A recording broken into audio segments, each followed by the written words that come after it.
Hello, Namaste, Salam Walaikum, Sat Sri Akal. Welcome back to another session with your VahChef at VahRehVah.com. Today we're going to learn how to make a simple mutton curry. But this is no very simple mutton curry.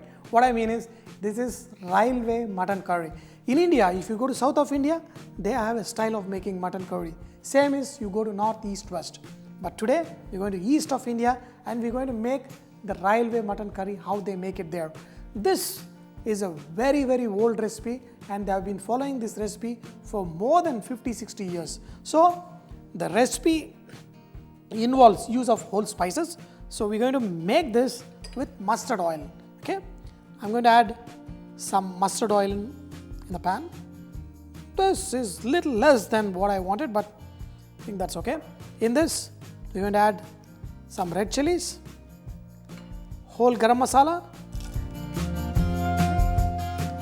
You know, mustard oil is always you let it heat to a smoking point. That's when you add the garam masala. Okay, the pan was really hot and this is smoking. So in this, add peppercorns, fennel seeds. Okay, these are the main spices. I've also got some nutmeg powder, but I'm going to add after I add the onions because the powder is going to burn. And now we're going to add bay leaf and add sliced onion. Okay, you know, we don't need to brown the onions for this preparation, but we're going to let it sweat, and in the meanwhile I can add some turmeric in this, and we're going to add some salt. You know, for some preparation we usually tend to brown the onions, but for this I'm not going to. In this, we're going to add some ginger garlic paste, and I want to make sure that the raw flavor from the ginger garlic paste is gone, because you know, nowadays a lot of people, they tend to use store-bought ginger garlic paste, and many times I don't find it fresh. So that's why I always keep telling, you know, make sure you cook the ginger garlic paste till the raw flavor is gone. Okay, it's always better that you freshly crush the ginger and garlic and use in cooking. Here I've got green chilies, and also I've got some potatoes here because I'm going to add tomatoes in this preparation.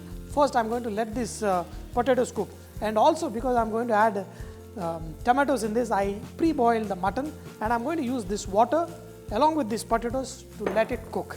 Okay, I'm just going to add the pieces of potatoes. You all know that the reason why these potatoes are sitting in this water is because I don't want them to discolor. Now in this, I'm going to pour the water I've used for boiling mutton.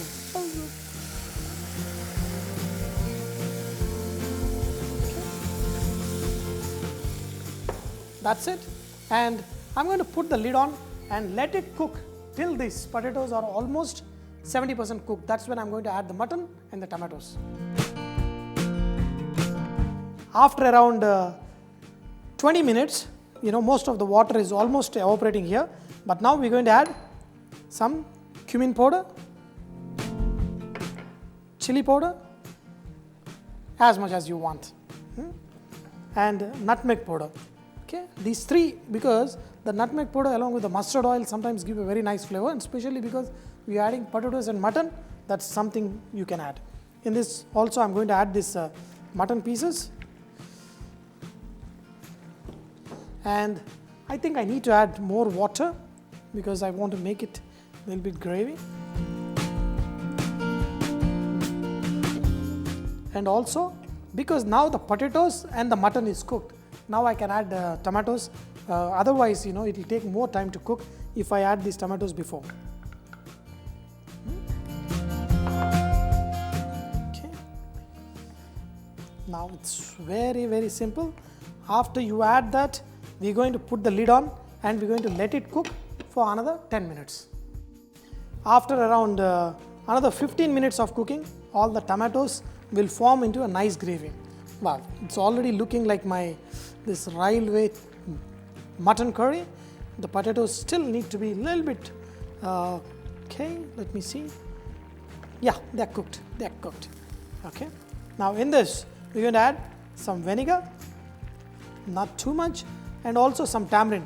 Once you add this vinegar and tamarind, it will add a little bit of sourness. At the same time, the mutton curry will stay fresh little longer. Not too long, but little longer. That added little bit of this preservative will be good, especially when you are serving for general public. Salt. Okay.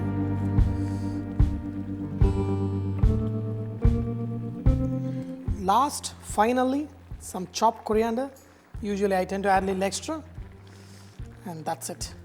The curry is nicely cooked, and a little bit of thickening that's coming from these potatoes also. You want a little less of the thickening, because once this curry sits, for a couple of hours the thickening happens. Okay.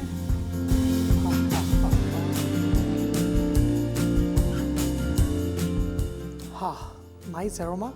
This aroma reminds me of this vindaloo, but this is not as spicy or that masala dar, but this is good.